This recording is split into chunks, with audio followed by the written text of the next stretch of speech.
welcome to week 5. I know you've been looking at Dad's face for the last few weeks, and now I'm going to take you through the steps for this week and the signals for the next few weeks, actually. So we're going to be looking at the AO this week, which is the oscillator, our 534. It reads the momentum of the market. It creates 3 different signals. It reads Elliott wave, and it also tells us about divergence, which is part of the Elliott wave, and some of our magic bullets, which you'll hear about in week 9. So we're going to cover this week. Make sure you spend a good bit of time looking at the AO. It is a very important part of trading. Sometimes I say you could really trade off the AO and never see a price chart. Just simply buy and sell at the market looking at the different momentum peaks. But that's too easy. We're going to go through, you're going to learn the signals, practice with the signals, place them in the market, and it'll be one more piece of the puzzle that we're starting to put together. Today our goal is going to be able to understand how to identify a saucer buy from the Awesome Oscillator. So let's go ahead and take a look. What the AO is. First thing we need to know is understand what it is and what it does. So the Awesome Oscillator measures the immediate momentum of the past 5 price bars compared to the momentum of the last 34 price bars. It is a 34-bar simple moving average of the bar's midpoints, which means the high-low divided by 2, and then we subtract that from a 5-bar simple moving average of the midpoints, high-low divided by 2. From there you can see it plotted in a histogram format. Now from the AO we've developed a few different signals. Besides being able to read your Elliott wave, you're also going to have the signals. First one you're going to look at will be the saucer. The next one we're going to look at will be the cross or the cross the line. And the third and final signal will be the twin peaks. Now remember, as I'm talking about the buy signals, when we go through the sells, it's going to be just the opposite of the buys.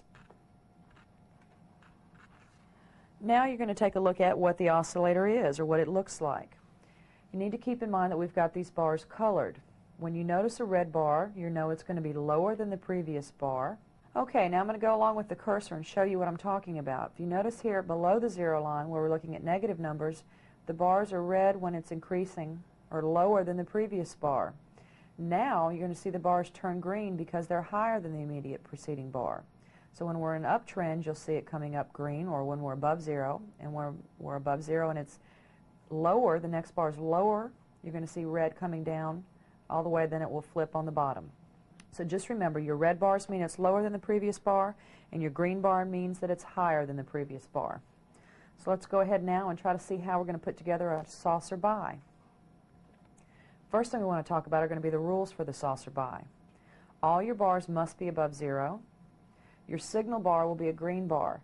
And try to remember that you're never going to have a sell signal on a green bar. You'll only generate buy signals with green bars. It's going to take a minimum of 3 bars to create this signal. Now that's the minimum. You can have many more bars in between, and I'll show you what we're talking about later, but it takes a minimum of at least 3. You cannot have a buy and a sell at the same time, and after you create a signal, you must have a change of color or direction before creating another signal. The only exception there will be if you cross the line after you've had a signal, and we'll go into that in more detail as we go through. Okay, so here we are. We're going to take a look at how to create the saucer buy before we actually look at it on a chart.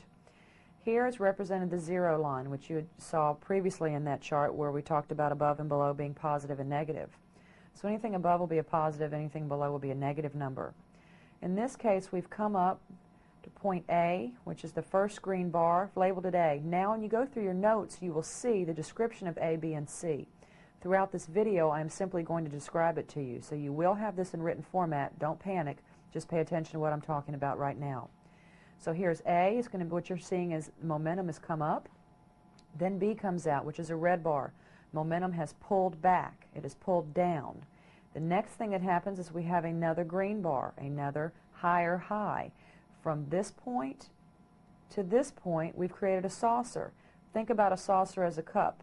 Well, the saucer is the same color on both sides. The whole thing is one color, but what you have inside may be a different color, whether it's coffee, Coke, whatever you drink. So a lot of times I think about that. I'm looking for my saucer to be the edges, and then my different color, or the red bar, it has to be a red bar, will be in the middle. And there could also be 15 red bars here, not just one. This is a pristine example of a saucer buy. So at C, that is your signal bar. What you'll do is then go to the price bar, add 1 tick to the high, and that will be your signal bar. So let's go ahead and take a look at it on a chart. Okay, here we are. Now, I've got a few saucer buys on here, so let's just go through them. First thing, you see the momentum is increasing, increasing all the way up. Then you had a pullback. The market pulled back, momentum changed. And notice there's two bars here, not one. The next bar comes out and momentum is come back up again. You've seen it increasing. At that point, that is your trigger bar. You follow that bar up. Here's the price bar. Notice this is the open, this is the close, and the high. So one tick above the high is where our buy stop will be placed. If you notice the next day, the buy stop was filled. Now again, we have created another saucer buy here. We had an upward peak in momentum. It pulled back, red bars, lower highs, and then it came up again. So this is the trigger bar again. Follow that bar up, one tick above the high, and you'll see that it was filled the next day. Now that's fairly simple, and the saucer buy really is fairly simple. You're going to notice as we go through that all these signals have different meanings. They're all important. Don't try to judge them or don't try to classify them right now. And the other thing to keep in mind is that we do not have the alligator on screen here. The reason I don't have it up is because I want you to concentrate on learning the signal right now. Once we've learned all the parts to the puzzle, we'll then put it together. So at this point, just concentrate on learning the signals. Okay, so here's an example of some other saucer buys. Remember I said there could be more than one bar in between? In this example, I have 4 reds in between. So momentum decreased 4 bars before it pulled back up. But where it pulled up here is your signal bar. You would follow that up to the corresponding price bar and add 1 tick to the high.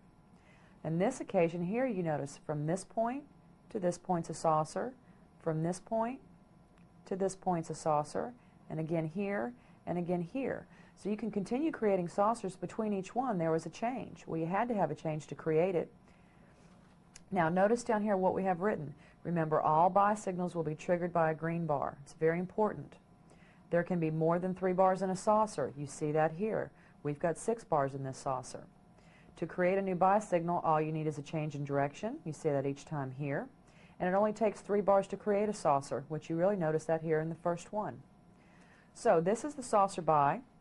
It's not a big day, but it's a good bit of information. And now I suggest that you go back to your computoral, to your workbook, and you go through and you practice some. If you have any questions, of course, you can always let us know. This is the end of day 1 of week 5, and we'll see you tomorrow.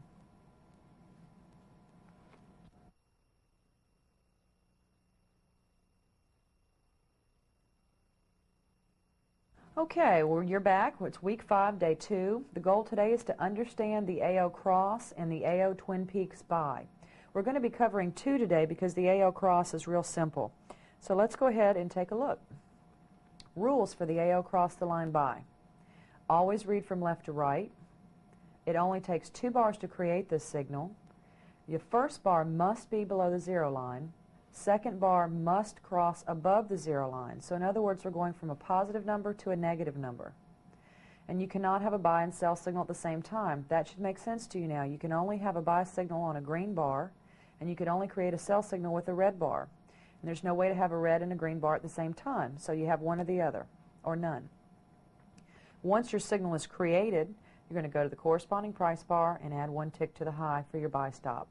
And you'll notice throughout the course that this will be the same. We try to stay together. We try not to make you have to learn too many things. So here we go. Let's go ahead and take a look at the AO cross buy. Okay, so here's the AO cross buy. We're going to look at it again here before we actually look at it on a chart. So here's your 0 line. Notice the red bar, because if it's going to be green, it has to be increasing. So it's increasing and getting closer to 0, closer, or actually it's a smaller negative number at this point where my cursor is. Next bar comes out. That is the signal bar. That triggers the signal. You have gone from below the 0 line, being a negative number, to crossing above the 0 line. You would follow this bar up to the corresponding price bar, add 1 tick to the high. That would be your buy stop. Now I've written up here, when the path of least resistance changes from down to up, this creates a buy signal. So remember, it's always going to be easier in the market to buy above 0 than it's going to be below 0. Now let's look at it on the chart. Real simple. This is probably the easiest signal we have. Notice that the momentum's increasing. It's coming up, approaching 0. At this point, it's still negative. Next bar crosses above. This is a positive number. This is your signal bar. Follow it up. Here's your price bar. One tick to the high, and it was filled the next day. So you see what I mean? This is a real easy signal. When we go through the sell side, you're going to see the sells are going to be just the opposite. So let's now go on to the Twin Peaks buy. The rules for the Twin Peaks buy: this is the only buy signal below the zero line. This is very important. You need to keep this in mind. Remember it. This will be the only buy signal below zero. Your first peak must be a larger negative number than the second peak. That's another big rule. You must remember that. Your trigger bar will be a green bar and a smaller negative number than either peak. If any bars cross the zero line within the Twin Peaks, the signal is invalid, and a saucer sell will be created before a Twin Peaks buy is created. So here it is. Now this is the zero line. Remember, we're below zero. You see the momentum is increasing to the downside. Then we have a change, pulls back. You have one green, two greens. Now remember, this is kind of a pristine example. There can be 50 green bars in between. We don't care. What matters here is that point A is a larger negative number than point B.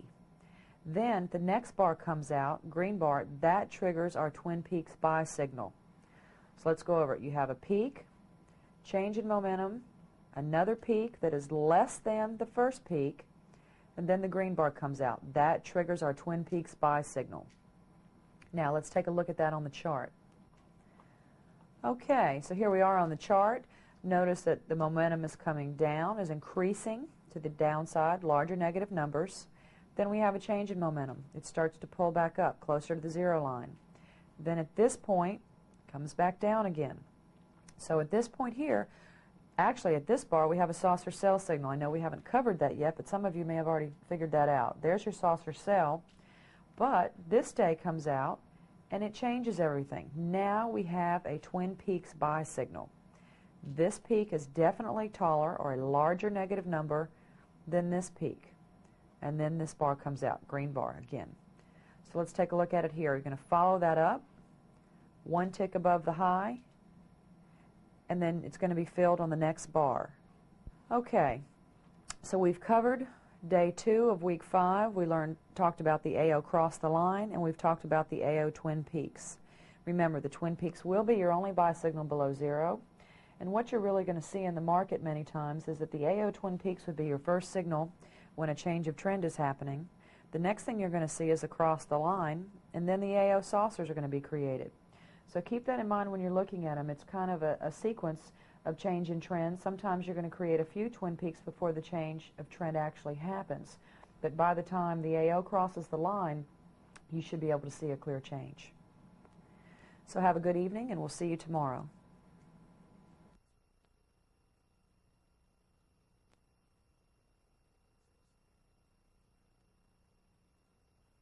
Okay, we're at week 5, day 3. Welcome back. We're about halfway through the week. We'll call this hump day.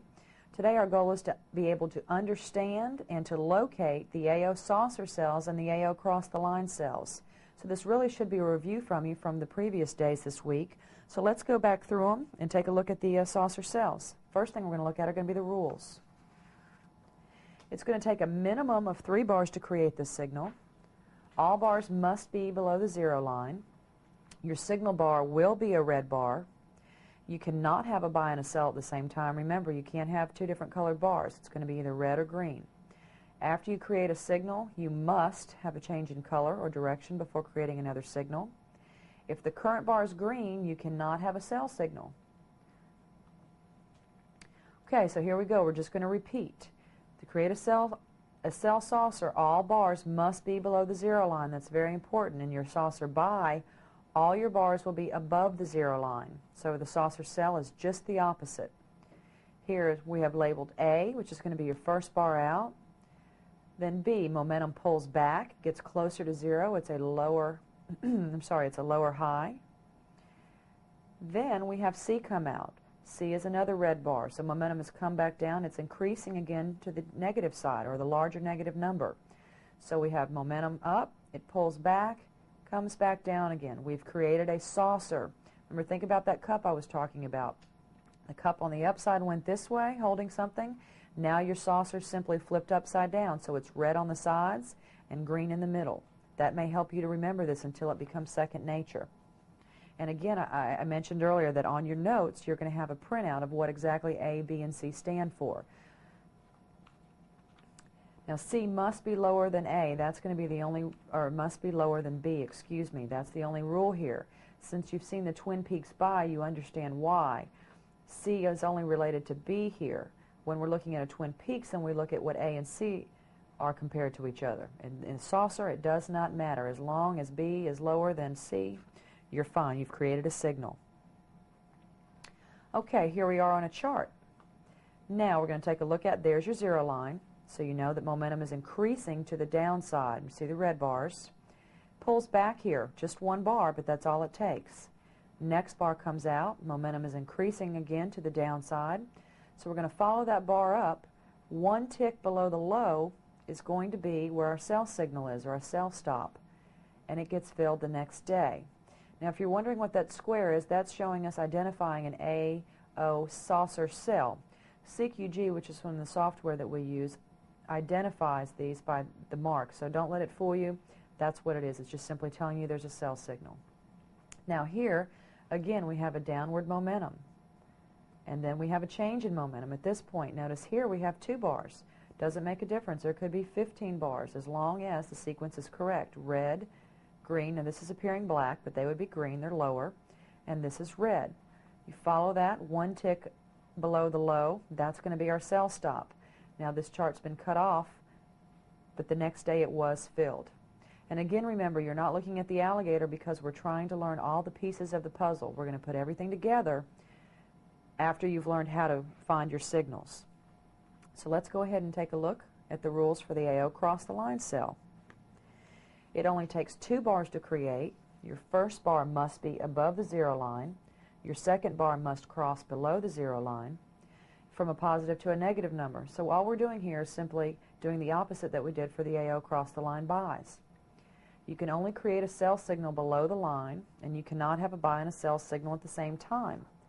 If your current bar is green, you cannot have a sell and vice versa. So I've just said the same thing in 2 different ways. I want to make sure you get that. Okay, here I've created across the line, and it's very simple. You notice that here's our zero line of 1 green bar, so we know the next bar is red because it's lower than the previous bar. Then we cross below. B crosses. It's a negative number. That's it. That has created a signal. So we now go to the chart. Notice how momentum was up, started coming down.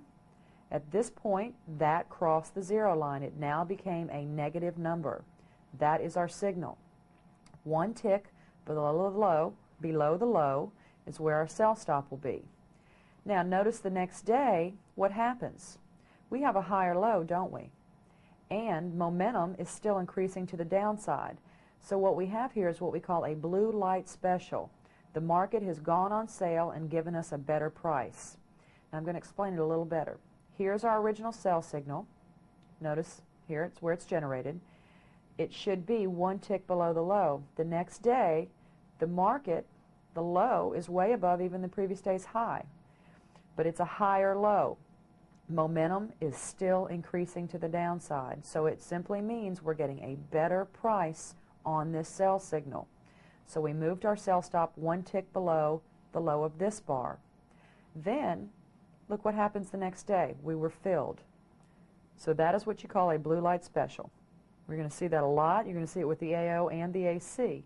So make sure you pay attention, and if we need to cover that again, you can either call us, look over what you've got. There'll be some sections in your computorial on it. You should have quite a bit of information about that. So this is going to be the end of day 3. We've covered a good bit of information today, but you should relax tonight, have a good evening, and we'll see you again tomorrow.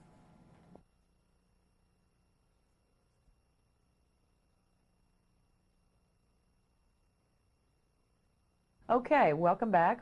Week 5, and it's day 4.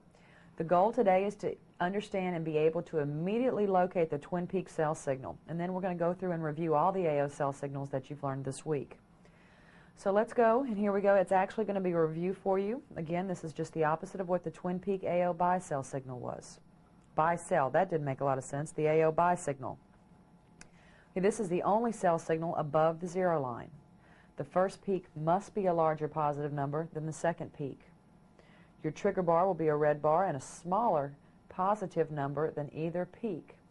If any bars cross 0, the signal will become invalid. And the saucer bi will be created before a twin peak cell. That's a key. You may want to remember that. You're always going to create a saucer bi before a twin peak cell. Here it is created. Here's our 0 line, or this represents our 0 line. A is going to be peak number 1. Notice it's the tallest peak in this sequence. Then we have a change in momentum. Momentum pulls down here. B comes out. At this point, we've created a saucer bi, haven't we? The next bar comes out, though, and it's red. So we're going to cancel our saucer bi, and we now have a twin peak cell.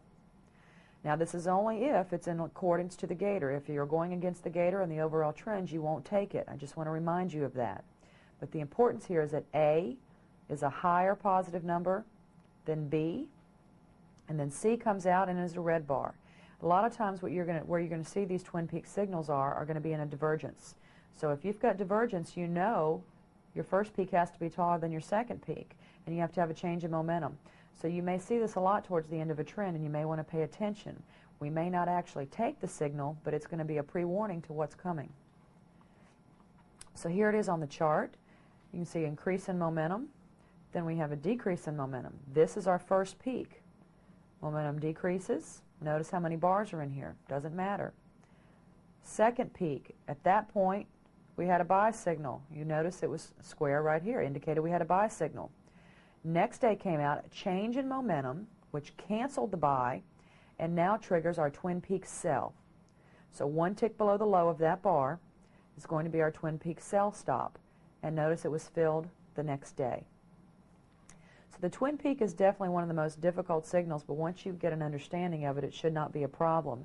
It's really a nice precursor or a warning of what's happening, because any time that the end of a trend is approaching, you're going to have your magic bullets. Now, you don't know about magic bullets yet. You're going to learn them later in the course, but once you do, you are going to understand or have a better understanding of what the twin peak represents. So remember, we're not always going to take the signal. We always look at the gator before we decide and make sure we've had a fractal as our first entry. But notice that it's going to be the first thing you see usually before a change of trend. Then you'll see the cross the line. Then you'll see the saucers created. Okay, so here we are. We're going to take a look at the review of all the signals. Remember, these are going to be the pristine signals. So we're just looking at the saucer bi from this point to this point. Here's our cross the line bi. We went from a negative number to a positive number. In the twin peaks, try to remember that if a twin peaks bi, your trigger bar is going to be a green bar. So that means both of your peaks will be red. The key here is that this peak is a larger negative number than this peak. And then, of course, the next bar comes out as a bi signal. Now, if we come down here to the saucer cell, it's just the opposite of the saucer bi. We have an increase in momentum, a decrease in momentum, another increase in momentum. That creates our saucer cell. The next one, we went from a positive number to a negative number. That created our across the line cell. Now, finally, we have the twin peak cell. Above 0, your first peak is a green bar. We have a decrease in momentum. Second peak is another green bar, but lower than the first. And then, of course, we have the red bar that comes out and triggers our twin peak cell signal. So now we have covered all the different signals that have been created by the AO. What you have left is going to be some reviews and some practice pages. So I'm going to go through one practice page, and the rest you'll need to go through on your own in your workbook, your manual, and then, of course, you need to look through your computoral. So we'll see you tomorrow.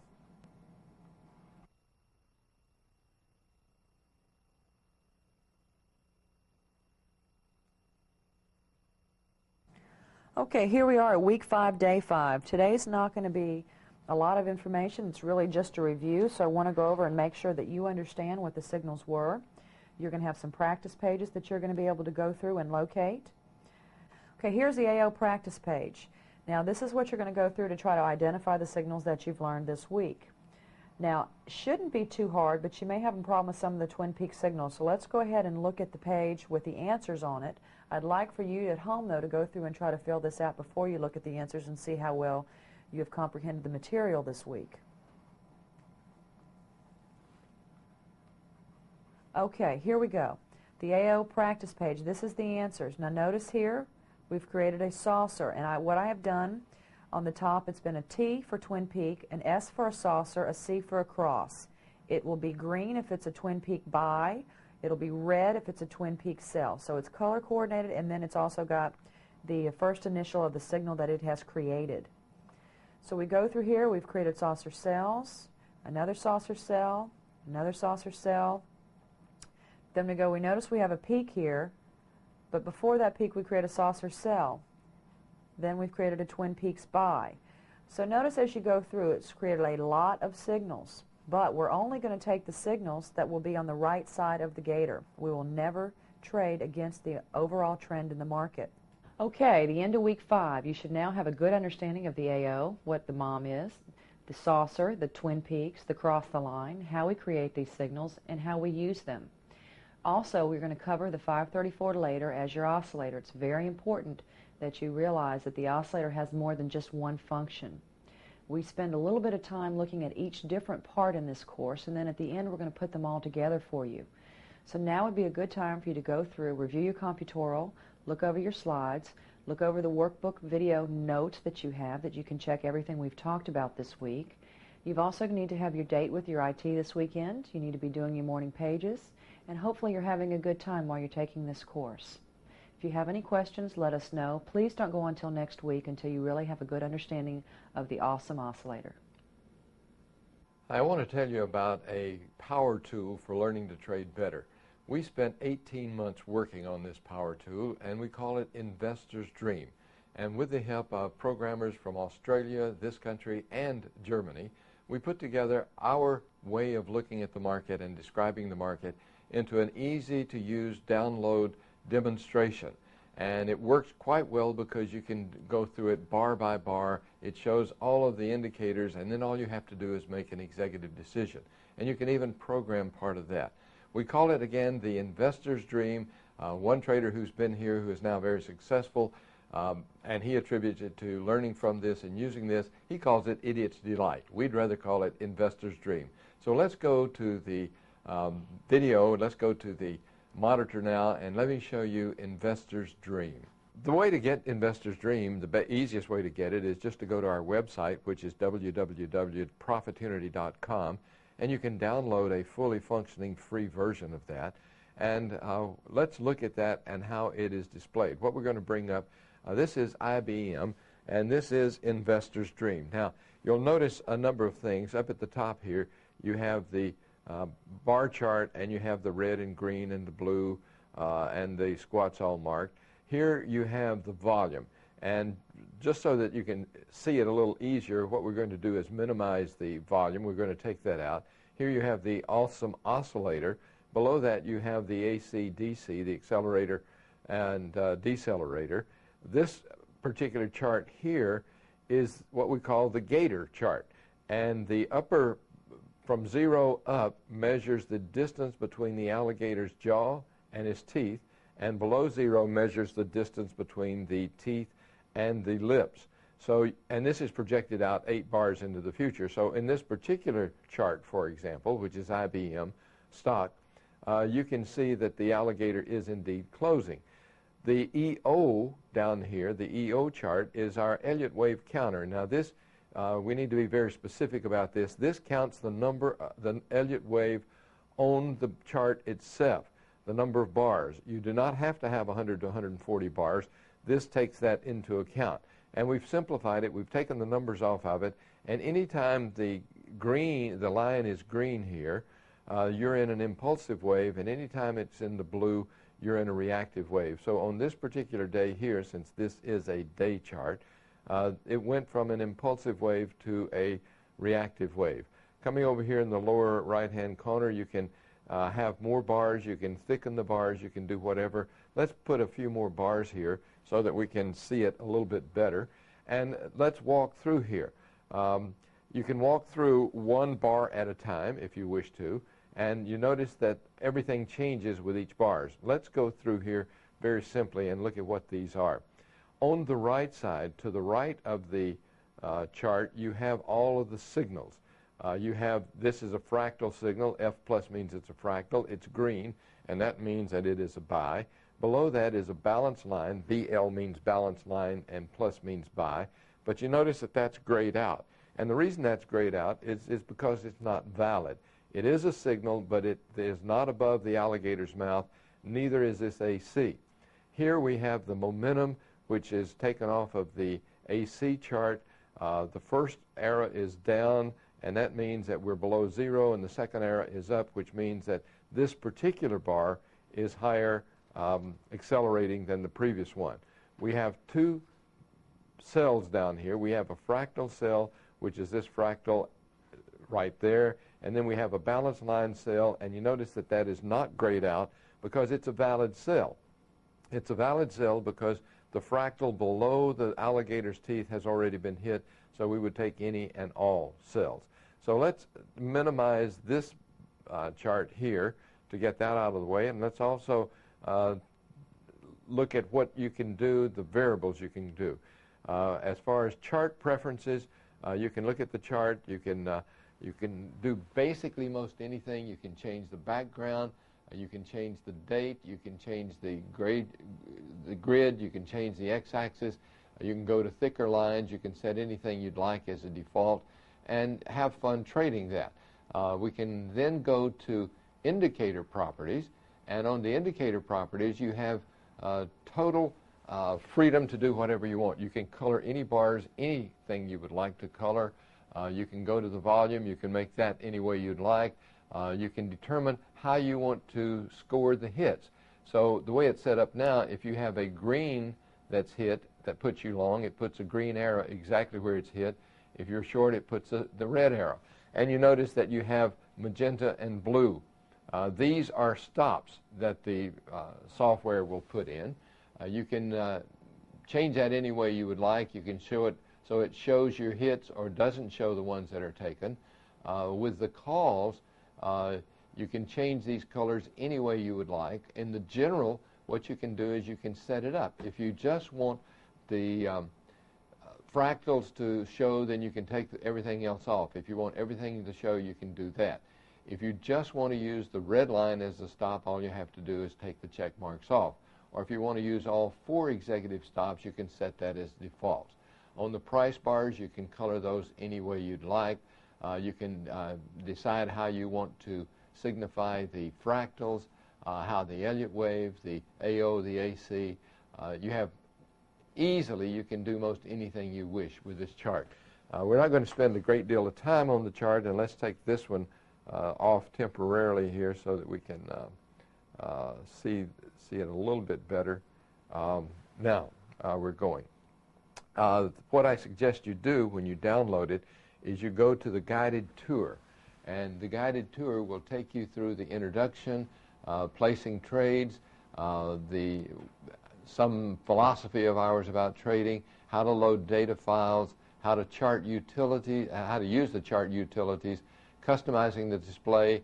This explains in brief detail our indicators, and then a final word. So if you go through that guided tour, it will teach you exactly how to use the software. Again, you can go through this software one bar at a time, and let's just take a little bit of time in doing that. And watch over on the right side, watch how things change here. So now we'll go to the very next day, and on the next day, you notice that all the signals change. We still have a fractal buy, we have a balance line and a fractal sell, and notice that the momentum has changed. Let's go back one previous day. The momentum was down on this particular day.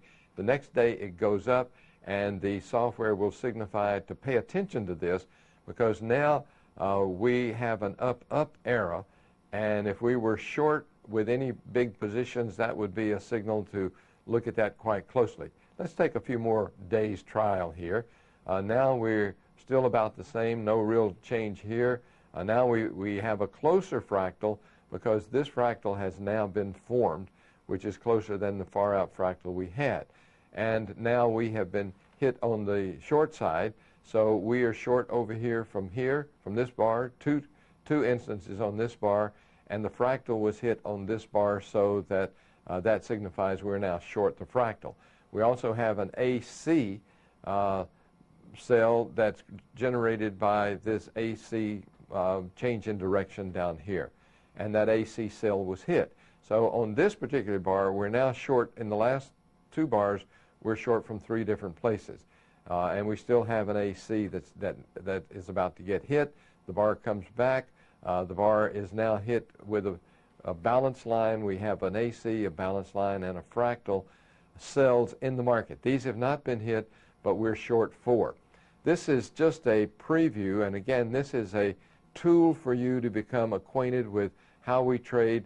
It's very flexible. You can go through and trade only squats, trade only fractals, trade only AC or only balance line. You can get out only on the red line or only on the green line, on a stop in the opposite direction, or in 5 consecutive red or green bars. For example, now we have 5 consecutive red bars, so if we were using the 5 consecutive red bars, our stop would be just above that. So this is just an added piece of equipment that we put together to test our own trading and to help you out in learning to trade better. Hope you enjoy it. We'd like some feedback on it. If you need any help using this, installing it, just simply call, email, or fax our office. Enjoy, have fun, learn to trade well.